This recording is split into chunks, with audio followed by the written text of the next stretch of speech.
ఆనాటి రోజులు తెస్తా అని చెప్పి కాంగ్రెస్ పార్టీ చెప్పింది. దాంతోపాటు ఆ పాటలకు కావచ్చు, అంటే ఆనాటి రోజులు తెస్తాడు అని చెప్పి పాటలకు చిందులేసి కాంగ్రెస్ ప్రభుత్వానికి పట్టం కట్టిర్రు మన తెలంగాణలో ప్రతి బిడ్డ.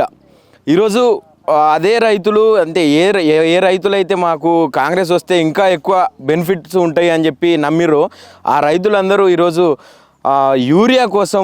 యూరియా కొరతతోటి రాష్ట్రంలో ఉన్నటువంటి రైతాంగం మొత్తం కూడా రోడ్ల మీద చెప్పులేసి లైన్ల ప్యాక్ సెంటర్స్ దగ్గర మొత్తం చెప్పులు లైన్లలో పెట్టి నిలబడేటటువంటి పరిస్థితికి వచ్చింది.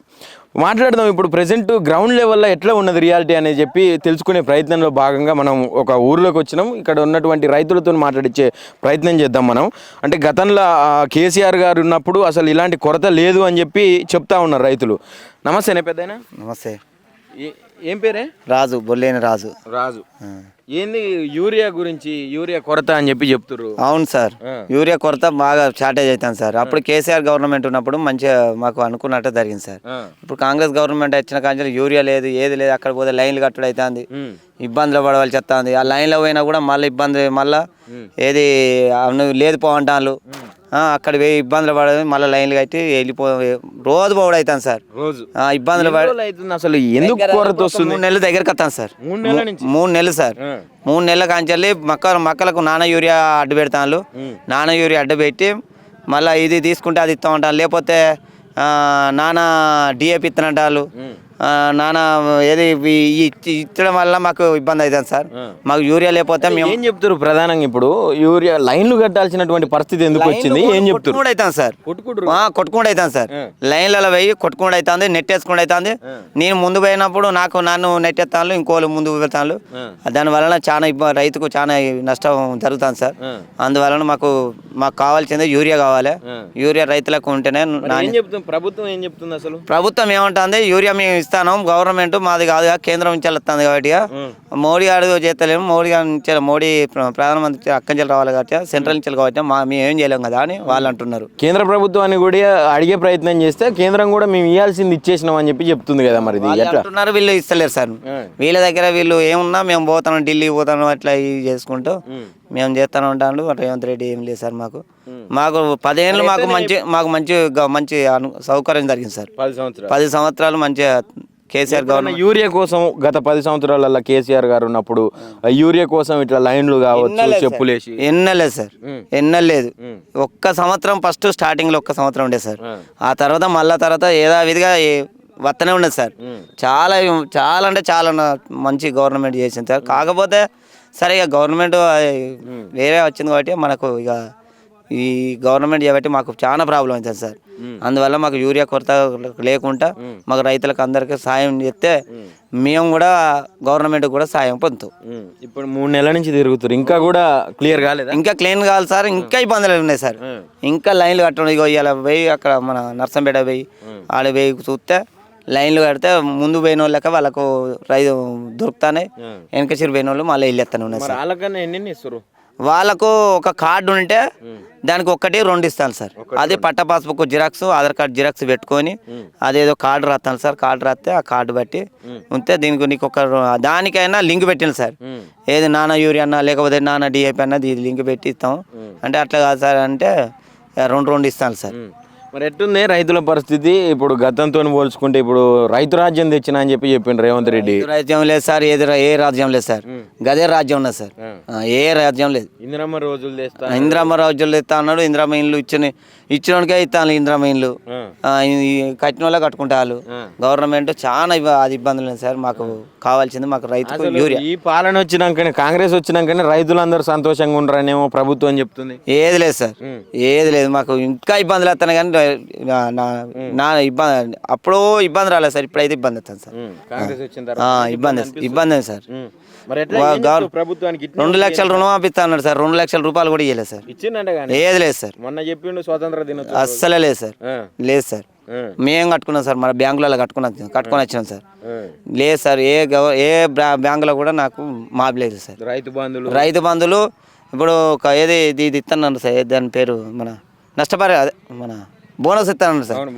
ఏదో అట్లా 1 సంవత్సరం అట్లా వానాకాలం ఉబ్బించండి సార్. ఇప్పుడు లేదు సార్, బడ్జెట్ లేదని సపరేట్గా ఇబ్బంది. మరి ఎట్లా ఏం చెప్తావు ప్రభుత్వానికి రేవంత్ రెడ్డికి? ఏం చెప్పాలి సార్, అదే సార్ మమ్మల్ని పట్టుకుంటేనే కదా సార్ మళ్ళీ రేవంత్ రెడ్డిగా మళ్ళీ గెలిచేది. మేము లేదు, రైతు లేనిది రాజ్యం లేదు కదా సార్. మరి రైతు ఉంటేనే కదా, అందువలన మాకు. అయితే వాస్తవానికి ఏంటంటే ఇప్పుడు అసలు ఈ యూరియా కోసం ఇప్పుడు లైన్లు వేసి మీరు చెప్తున్నారు కదా ఇబ్బందులు పడుతున్నాం, లైన్లలో నిలబడాల్సి వస్తుందని. అట్లా నిలబడేటోళ్ళు ఎవరు కూడా రైతులు కాదని చెప్పి తుమ్మల నాగేశ్వరరావు వ్యవసాయ శాఖ మంత్రి అంటాడు. కానీ ఆ తుమ్మల నాగేశ్వరరావు కూడా అదే పద్ధతి ఉన్నది సార్. ఇప్పుడు మాకు ఏది ఉన్నా మాకు కావాలి సార్. అసలు మీరు రైతులే కాదంటారే. మేము రైతులం కాకపోతే మేము రైతులేదు, మరి ఆయన రాజ్యం ఎట్లా వెళ్ళిండు? మీరందరూ ఉత్తనే బీఆర్ఎస్ పార్టీ నుంచి ఏదో అది చేస్తున్నారు కానీ వీళ్ళు రైతులు కాదు, అసలైన రైతులు కాదు, వీళ్ళకి భూమి లేదు, వీళ్ళకు వ్యవసాయం రాదంటుండు. మరి అప్పుడు కేసీఆర్ గవర్నమెంట్ ఇస్తేనే పట్టాలు అయినాయి కదా. ఇప్పుడు ఏమున్నది మరి? ఇప్పుడు ఉన్న ఇండ్లు కూడా కొట్టుకుంటాను కదా సార్. ఉన్న ఇండ్లు కూడా కొట్టుకుంటాను కదా. లేని వాళ్ళు హైదరాబాద్ అయితే మొత్తం మంచి 4-5-6 అంతస్తుల బిల్డింగులు కూడా కొట్టుకుంటాను. అది ఏంది గవర్నమెంట్ అప్పుడు గులగొట్టాలంటే అప్పుడు గులగొట్టపోయిందా? మరి ఇప్పుడు మన మంత్రి పొన్నం ప్రభాకర్ ఎరికే ఆయన అసలు ఈ లైన్లు ఎవ్వరు కడతలేరు, ఉత్తైన చెప్పులని బేర్ చేస్తారు బీఆర్ఎస్ వాళ్ళు అంటారు. అదే ఒక్కసారి మరి అక్కడ పోయినాక మనం కూడా చేస్తే అయిపోతుంది సార్. వాళ్ళు చేసేది పద్ధతి మనం కూడా చేస్తే రైతు రాజ్యం. రైతులేంది ఎక్కడి నుంచి వెళ్తాను సార్. రైతులేంది ఎక్కడ ఇబ్బంది అయ్యేది? రైతులు పనులు చేసుకుంటారు కానీ రోడ్ల మీదకి వస్తలేరు. రైతులు చేస్తాను సార్. మరి లేచి 24 గంటలు చేసుకోకపోతే మరి ఈ పంట వస్తుందా సార్? ఇప్పుడు రోడ్ల మీద షో చేస్తే మాకు నడుతుందా సార్? ఇప్పుడు రోడ్ల మీద తిరిగేటోడు తిరుగుతాడు. ఇప్పుడు ఆ యూరియా మీద ఏదైతే చేస్తుర్రో లైన్లు కడుతురో వాళ్ళు రైతులు కాదు. ఆ రైతులందరూ నిజమైన రైతులు ఎవరైతుర్రో పంటలలో పనులు చేసుకుంటారు పొలాలలో. కానీ ఇట్లా రోడ్ల మీద నిలబడేటోళ్ళందరూ ఉత్తానే వస్తుర్రు అని చెప్పి మాట్లాడుతారు. అంటే మాత్రం అక్కడ చూడాలి సార్. ఆడ ఏ రైతు వస్తాడు, ఏ రైతు కష్టపడతాడు, ఏ రైతు పోయి వాళ్ళ లైన్లో క్యూలో నిలబడతాడు, ఆ పద్ధతిలో చూస్తే తెలుస్తాయి కదా సార్. మరి ఏం చెప్తావు? ఏమున్నది సార్, మాకు కావాల్సింది మాకు రైతు కొరత రాకుండా. ఇప్పుడు మరి ఎలక్షన్లు వస్తున్నాయి. ఎలక్షన్లు అయితే ఓటేయద్దు సార్, ఓటేయద్దు. ఓటు వేయకుండా మళ్ళీ ఏ విధంగా చేసామో మనం అట్లా చేసుకుంటే సరిపోతుంది సార్. ఏం పేరే పెద్ద? సుదర్శన్. ఎడికి వేస్తారు? బాయికాడికి వేస్తాను. బాయికాడికేనా? ఎంత ఉంది? నాకాడ ఎకరం చెలుకున్నది. ఎకరం ఏంది? ఏం వేస్తారు? మిరపతోట పెడదామని మిరప గింజలు పోసేస్తాను. ఈ ఎట్లా ఉంది మరి రైతులు? ఏదో యూరియా కొరత అది ఇది అని అంటారు. యూరియా అంటే కంటికి అవపడతలేదు. యూరియాతో ఇబ్బంది అవుతుంది. పొలాలు అట్లనే ఆగిపోతున్నాయి. పొలాలు వేసుకోవాలి. యూరియా కొరతే లేదని చెప్పి ప్రభుత్వం చెప్తుంది కానీ రాష్ట్ర ప్రభుత్వం కొరత ఉన్నది అంటుంది.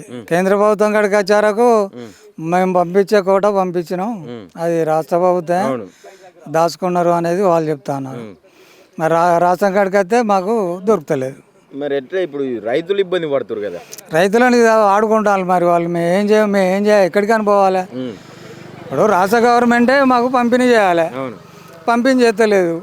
ఒక లారీ వస్తే దానికి మంచిగా ఒక బద్ద దొరుకుతలేదు. ముందుకు ఉన్న వాళ్ళకి దొరుకుతుంది, వెనుకున్న వాళ్ళకి దొరుకుతలేదు. అట్లా ఇబ్బంది ఏర్పడుతుంది.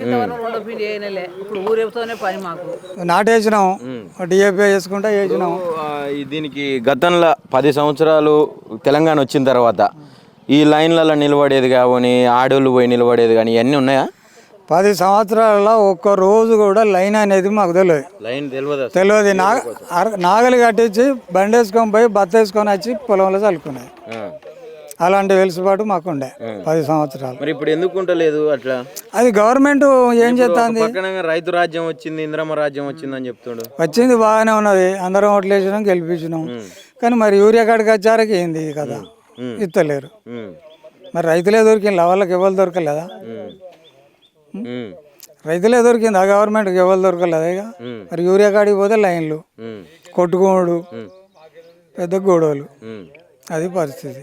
నిజంగా లైన్లు రైతులు కడతలేరు, అసలు రైతులందరూ పని చేసుకుంటారు అని చెప్పి మాట్లాడుతున్నారు మంత్రులు. రైతులే పోయి ఆడున్నారు, ఆడుండేటోడు ఎవరున్నారు? లీడర్లు ఉంటారు. వాళ్ళకి ఏమవసరం? లీడర్లకు ఏమవసరం?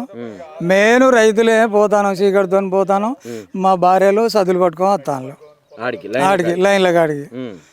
తెచ్చింది ఆమెను నిలబెట్టి మేము తింటాను, మళ్ళీ మేము వండి వాళ్ళని నిలబడతాను. అది పరిస్థితి. ఇప్పుడు ఎన్ని రోజులే ఇట్లా? ఈ వర్షాకాలం అయినా కానుంచి స్టార్ట్ అయినా కానుంచి నెల దాటింది. మరి ఇప్పటికన్నా కొలిక్కి వచ్చిందా ఎట్లా? గవర్నమెంట్ చేయాలి, మేము ఏం చేద్దాం? మేము లైన్లు ఉండనో కొట్టుకుంటాను. ఇది గవర్నమెంట్ ఇదంతా ఆలోచించి పంపిణీ చేయాలి.